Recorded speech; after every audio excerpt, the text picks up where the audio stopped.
اور نظریں اٹھا کر دیکھو وہ تو وہ تھا،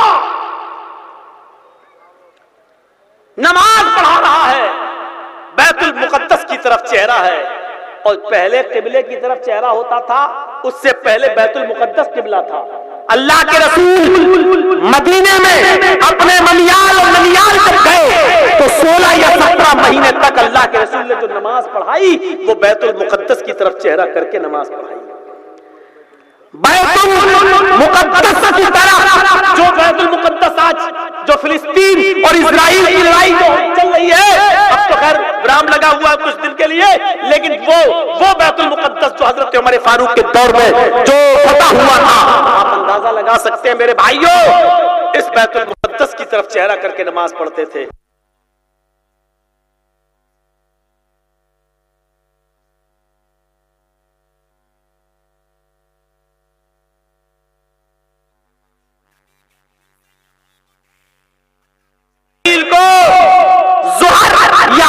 نماز میں حکم دیا نماز ہی کی حالت میں کہ تمہارے لیے قبلہ بدل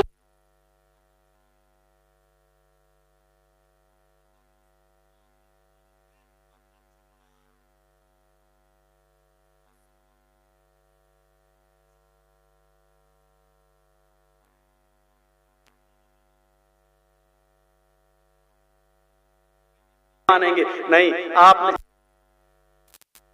کریں گے وہ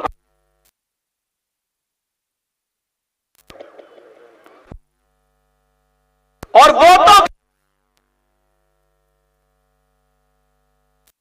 جہاں ایک رکعت نماز پڑھ دی خانہ کعبہ میں، اللہ نے کہا میرے نبی جس مسجد میں خانہ کعبہ میں تم نے ایک رکعت پڑھی ہے، آج کے بعد میں اس میں پڑھی جانے والی ہر ایک رکعت پر لوگوں کو 1,00,000 رکعت کا ثواب ہے۔ میرا نبی جس مسجد میں نماز پڑھ دے اور 1 رکعت نماز پڑھے تو اللہ نے اس کو 1,00,000 رکعت بنا دیا۔ مسجد نبی میں آپ نے نماز پڑھی تو اللہ نے کہا 1 رکعت جو اس میں پڑھے گا اس کو ہم 1,000 رکعت کا ثواب دیں گے۔ 50,000 کی بھی روایت ملتی ہے لیکن وہ روایت ضعیف ہے اور کمزور ہے۔ خانہ کعبہ میں 1 رکعت کا ثواب 1,00,000 رکعت کے برابر، دو ہے نا مکہ اور مدینہ۔ مکے میں جو خانہ کعبہ ہے وہاں 1 رکعت نماز کا ثواب 1,00,000 کے برابر، 1,00,000 رکعت، اور مدینہ میں مسجد نبوی میں 1 رکعت کا ثواب 1,000 رکعت کے برابر۔ میرے نبی تو وہ ہیں مسجد نبوی میں نماز پڑھی، اللہ نے 1 رکعت کو 1000 رکعت بنا دیا۔ کسی نے کہا فلاں کا انتقال ہو گیا، آپ نے دعا کی اور آپ مسجد نبوی کے بغل کے قبرستان میں داخل ہوئے اور آپ نے وہیں پر اس صحابی کو دفن کر دیا۔ حکم ہوتا ہے اے محمد صلی اللہ علیہ وسلم جس قبرستان میں آپ نے جس میت کو دفن کیا ہے، جس صحابی کو دفن کیا ہے، وہ معمولی قبرستان نہیں ہے، آج کے بعد ہم نے اس کو بقیع الغرقد بنا دیا، جس کو دنیا جنت البقیع کے نام سے یاد کرتی ہے، میں نے اس کو بقیع الغرقد بنا دیا۔ آپ نے جہاں دفن کیا آج کے بعد وہ بقیع الغرقد ہو گیا۔ اللہ کے نبی صلی اللہ علیہ وسلم روزہ جہاں نبی کا روزہ ہے یعنی جہاں قبر ہے وہاں، اور جہاں امام کھڑا ہوتا ہے نماز پڑھانے کے لیے، اس کے بیچ میں اللہ کے نبی سو گئے، تھوڑی دیر کے لیے آرام کرنے لگے، نیند آ گئی، اس چند لمحوں کے لیے آپ سوئے تھے کہ اللہ تعالیٰ نے کہا جبریل جاؤ اور میرے نبی سے کہہ دو کہ جس جگہ آپ سوئے ہیں اللہ تعالیٰ نے اس جگہ کو بھی روضۃ من ریاض الجنہ بنا دیا، جنت کا باغیچہ بنا دیا۔ ارے اس جیسا کوئی لے کر تو آؤ، لڑتے ہو کس کے نام پر اور لڑاتے ہو کس کے نام پر؟ میرے بھائیو اس جیسا کوئی لے کر تو آؤ۔ کون کہتا ہے کہ آپ کے انتقال کے بعد آپ کا نام و نشان مٹ جائے گا؟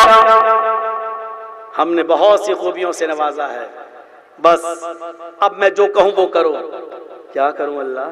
فصل لربک وانحر، نماز پڑھتے رہو اور قربانی کرتے رہو، اور یہ میری گارنٹی ہے اے محمد صلی اللہ علیہ وسلم، اے میرے نبی، ان شانیک هو الابتر، جنہوں نے یہ کہا ہے نا کہ محمد کے مرنے کے بعد محمد کا دین بھی مر جائے گا، مقتول نسل ہو گیا محمد، تم نسل نہیں پھیلے گی، سارے نر بچے نرینہ اولاد اس کی مر چکی ہے، اب اس کی جنریشن نہیں پھیلے گی۔ جنہوں نے یہ کہا ہے نا ابتر ان شانئک هو الابتر، آپ کا دشمن ہی مقتول نسل ہوگا، آپ کا دشمن ہی برباد ہوگا۔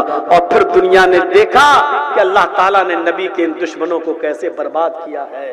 وہی ابو لہب قیامت کی صبح تک اس کے اوپر بد دعا پڑتی رہے گی، ہمارے ذریعے بھی اور قیامت تک پیدا ہونے والے لوگوں کے ذریعے بھی۔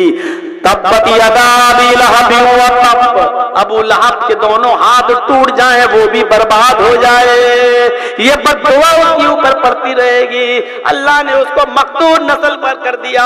آج ابو لہب کی اولاد کا پتہ نہیں ہے، آج ابو جہل کی نسل کا پتہ نہیں ہے۔ میرے بھائیو، اللہ نے ان کے نام و نشان کو مٹا دیا ہے، اللہ نے ان کے نام و نشان کو ختم کر دیا ہے۔ اللہ نے کہا اے محمد صلی اللہ علیہ وسلم، ہم آپ کے نام کو قیامت کی صبح تک باقی رکھیں گے۔ دنیا میں سب سے زیادہ اگر نام کسی کا لیا جاتا ہے اللہ کے بعد، اگر سب سے زیادہ نام کسی کا لیا جاتا ہے تو جناب محمد رسول اللہ کا لیا جاتا ہے۔ سب سے زیادہ نام اگر کسی کا لیا جاتا ہے تو محمد رسول اللہ کا لیا جاتا ہے، اور کیوں نہ لیا جائے؟ ایسی خوبیوں سے نوازا